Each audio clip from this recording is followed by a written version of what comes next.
Halo teman-teman, kali ini kita akan mempelajari tentang manusia dan lingkungan. Apakah kamu tahu apa itu lingkungan? Jadi, lingkungan yaitu segala sesuatu yang ada di sekitar manusia dan yang mempengaruhi kehidupan manusia. Ya, itu ada 3, Kak. Yang pertama, yaitu sebagai tempat tinggal. Sudah jelas ya, lingkungan adalah sebagai tempat tinggal. Kalau tidak ada lingkungan, di mana kita mau bangun rumah untuk tempat kita tinggal? Yang kedua adalah sebagai tempat mencari makan. Nah, tempat kita mencari makan maksudnya adalah seperti contoh yang di sini ada sebagai petani, sebagai peternak, pekerja kantoran, semuanya itu dilakukan di lingkungan, ya kan? Dan yang ketiga adalah sebagai tempat aktivitas manusia. Ini sudah jelas ya Kak, kalau kita nggak tinggal di sebuah lingkungan, kira-kira kita melakukan aktivitasnya itu di mana? Kalau bukan di sebuah lingkungan itu sendiri, ya kan? Dan aktivitas manusia itu bermacam-macam. Seperti belajar, kalian belajar di mana?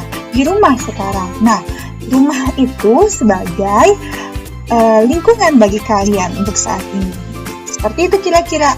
Nah, itu adalah 3 fungsi lingkungan bagi manusia. Bentang alam. Nah, kondisi geografis ini dimanfaatkan untuk kegiatan ekonomi manusia. Contohnya untuk di daerah rendah atau di dataran rendah, yaitu sebagai tempat pabrik macam-macam ya Kak. Biasanya pabrik itu adanya di dataran rendah. Kemudian pasar ini memang nggak selalu ada di dataran rendah aja sih. Di dataran tinggi, di pantai juga ada pasar. Tapi biasanya ramai sekali itu di dataran rendah. Kemudian sebagai peternak ayam. Selanjutnya ada pekerja kantoran.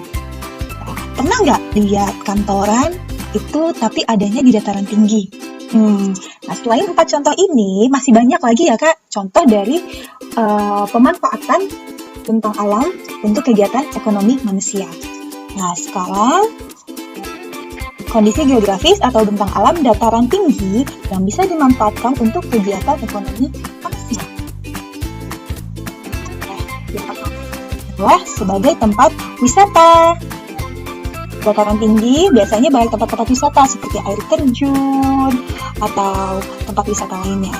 Yang kedua, sebagai jasa penginapan atau villa. Nah, jadi bukan cuma hanya berbentuk barang ya Kak, tapi juga bisa menghasilkan jasa seperti penginapan atau villa. Biasanya ini di daerah Bandung banyak ya Kak. Kemudian di Lampung juga banyak sih villa-villa di dataran tinggi. Nah, yang ketiga adalah sebagai tempat bertani sayuran.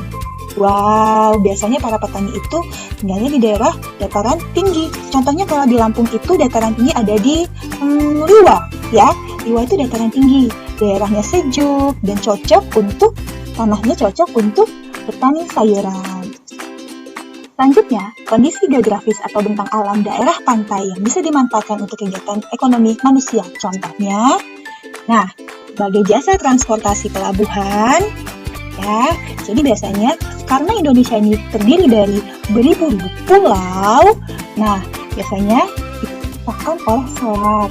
Nah, untuk transportasi antar pulau, biasanya itu kita ke pelabuhan ya Kak.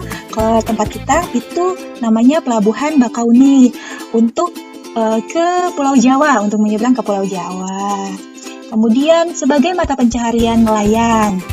Kemudian yang selanjutnya sebagai tempat wisata. Siapa yang suka berlibur ke pantai?